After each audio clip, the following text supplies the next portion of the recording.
it's been a long time since we all have got involved in the S10's story, and as we already know, the Galaxy S10 will highlight the biggest change of Samsung's mobile division. The company has never followed such footsteps before, but to create a new identity, Samsung needs to draw a clear distinguishing line between a notch and the hole in display tag.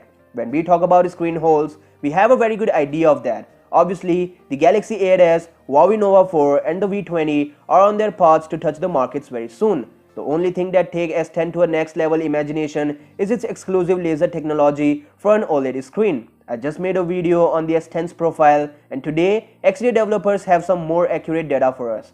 The leak belongs to Samsung's Android Pie build for the Galaxy Note 9, and according to this strange discovery, Samsung will add animations to the S10's Infinity O camera. According to Ice Universe, these indicators will glow when the camera is turned on or the face is recognized, and maybe to display battery status, notifications and some more cool features. Interestingly, there will be different scenes for this that could be adjusted according to your preference. A feature like this will highlight Samsung's approach, and when this works with a high quality OLED tag, the view is amazing. Most importantly, this new leaks confirms the hole in display tag and S10's dual camera implementation. Now at this point of time, the S10 has surfaced a couple of early display info, and to fulfill rest of your hype about it, Ice Universe posted these pictures to get an exact idea of the S10's look. But most of you are interested to get that chin compared with the Mate 20 Pro and iPhone X. So as you can see, the S10's chin will be trimmed down to admire a more slim profile.